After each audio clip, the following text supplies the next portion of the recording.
हाँ, तो six question ये पर हम लोग को इस पर करना है। तो सिक्स क्वेश्चन में क्या करना है, देखो एक इसमें कॉन्सेप्ट लगता है इक्वालिटी ऑफ मैट्रिक्स। ठीक है, हमने वो लेक्चर में मतलब कि किया था, हमने उसको रिकॉर्ड किया था, लेकिन वो लेक्चर से हो गया कि लेक्चर ज़्यादा बड़ा हो गया था, तो इस वजह से लेक्चर को उसमें नहीं हो पाया, इंक्लूड नहीं हो पाया। तो अब इसमें समझ लो आप क्या होता है इक्वालिटी ऑफ मैट्रिक्स। देखो इक्वल कब, इक्वालिटी का मतलब क्या होता है, इक्वल कि इक्वल कोई मैट्रिक्स जो है कि दूसरे मैट्रिक्स से इक्वल होगी। ठीक है, तो क्योंकि एलिमेंट्स नहीं इक्वल, उसके बाद जो पूरी मैट्रिक्स इक्वल होगी, इसके अगर इसकी रो जितनी होगी तो उसकी भी इतनी रोज होंगी, इसके जितने कॉलम्स होंगे इसके भी उतने कॉलम्स होंगे, तभी दो मैट्रिक्स इक्वल्स हो सकती हैं आपस में। ठीक है, और खास बात जैसे ये 2 into 2 का मैट्रिक्स ये भी दिया गया 2 into 2 तभी इक्वल होंगी। तो जब ये मैट्रिक्स इक्वल होती है ना तो आपस में, तो इनके जो एलिमेंट्स होते हैं ना, जैसे यहाँ के A11 यहाँ का हो गया तो यहाँ के A11 से ये इक्वल होगा, यहाँ का A12 हो गया, यहाँ के A12 से ये इक्वल होगा, यहाँ का 21 हो गया, यहाँ पे 21 से इक्वल होगा, और फिर यहाँ पे A22 का, यहाँ पे 22 से। तो इसका मतलब क्या है कि यहाँ के एलिमेंट्स सेम होते हैं। ठीक है, तो यहाँ पे क्या दिया, देखे यहाँ पे 5 दिया गया, यहाँ पे 5 दिया गया। अब यहाँ पे पूछा गया है कि एलिमेंट्स क्या होगा, 4y=, देखो 4 हो जाता है ऐसे। ठीक है, ये इक्वल तभी होंगी मैट्रिक्स जब इनके यहाँ के एलिमेंट्स इक्वल होते हैं। ठीक है, और यहाँ पे z क्या होगा, z=3 हो जाएगा, और यहाँ पे x क्या होगा, x=1 हो जाएगा यहाँ पे। ठीक है, तभी इक्वल होते हैं। तो ये इसका आंसर हो गया। अब आपको दूसरी मैट्रिक्स दिया गया है कि x+y, दूसरी मैट्रिक्स दिया गया है x+y, ये मैट्रिक्स है, और इसके बाद 2 5 प्लस z(xy) किसके इक्वल है, 6 2 5 8, ये इसके इक्वल है। तो क्या करना है कि यहाँ से देखो इक्वेशन बनी, x+y किसके इक्वल है, 6 के इक्वल है।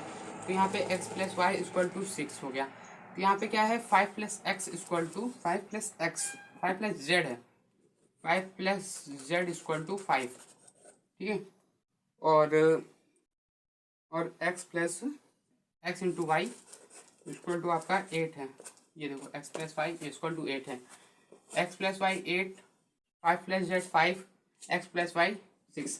तो यहाँ से क्या करना है आपको, यहाँ पे x की वैल्यू निकालनी, 6 - y हो जाएगा।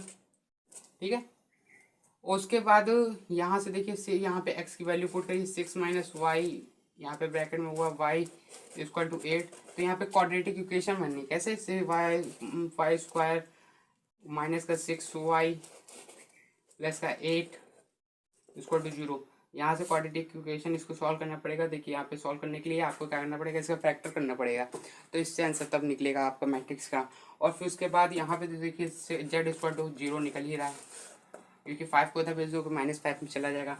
तो इसके ये फैक्टर निकालना पड़ेगा। फैक्टर निकालने के लिए आपको क्या करना पड़ेगा, 1 × 8, 8 × 8 का फैक्टर करना पड़ेगा।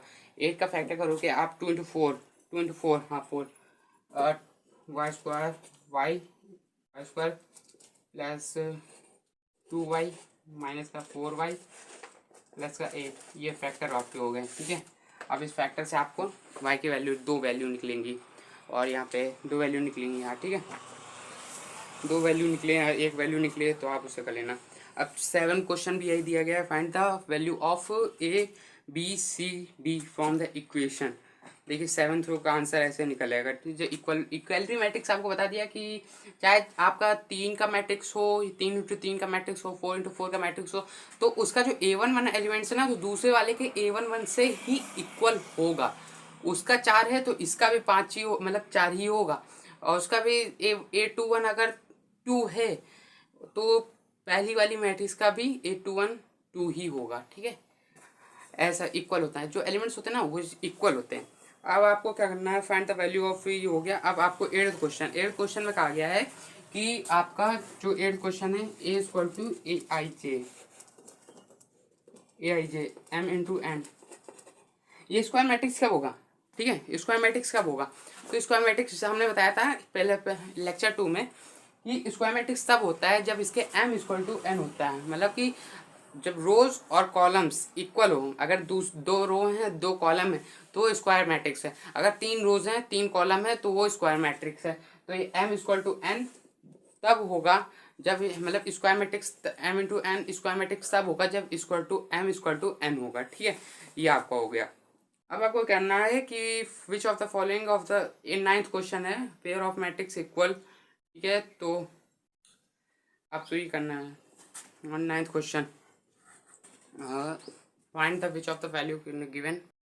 तो स्टूडेंट्स अब ये 9th क्वेश्चन है, ठीक है। तो 9th क्वेश्चन में क्या करना है, एक्स की वैल्यू फाइंड करनी है और वाई की वैल्यू फाइंड करनी है, बस एक्स वाई की वैल्यू फाइंड करनी है, ठीक है। हमें देखिए एक दिया गया है 3x equal to 3x plus 7 equal to 0। तो ये देखो यहाँ से ऐसे लिख लिया 3 प्लस 7 इक्वल टू 0 दिया गया, ये हो गया इक्वल, ठीक है। इसके कहा गया ये दोनों मैट्रिक्स इक्वल्स हैं, ये कहा गया इसमें, ठीक है। उसके बाद तभी हमने इसको इक्वल किया, इसकी वैल्यू भी इसके इक्वल है। अब y माइनस 2 इक्वल टू ये y माइनस 2 इक्वल टू 5 के इक्वल है। तो यहाँ से x की वैल्यू y की वैल्यू निकला है 7, x की वैल्यू निकला है -7/3, यहाँ -7 और बाई 3, ठीक है, हो गया। लेकिन इसमें आंसर दिया नहीं गया है, ये वाला -7/3 वाला आंसर नहीं दिया गया। तो हमको क्या करना पड़ेगा, अब हमको ये वाले मेथड से नहीं एक्स वाले से निकालो इसकी वैल्यू।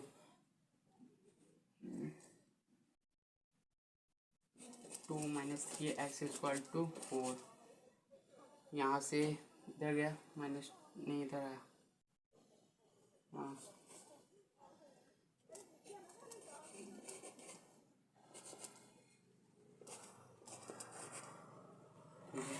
उसके बाद x इक्वल टू -2/3। तो यहाँ पे ये आंसर हो गया -2/3 7। ये सी वाला आंसर आपका सही है, ठीक है, सी वाला आंसर सही है। अब आपको दिया गया है 10th question, the number of the all possible matrix of order 3×3 with each entry 0 और 1 इज। इसमें बताओ कितने नंबर ऑफ पॉसिबल मैट्रिक्स बन सकती हैं।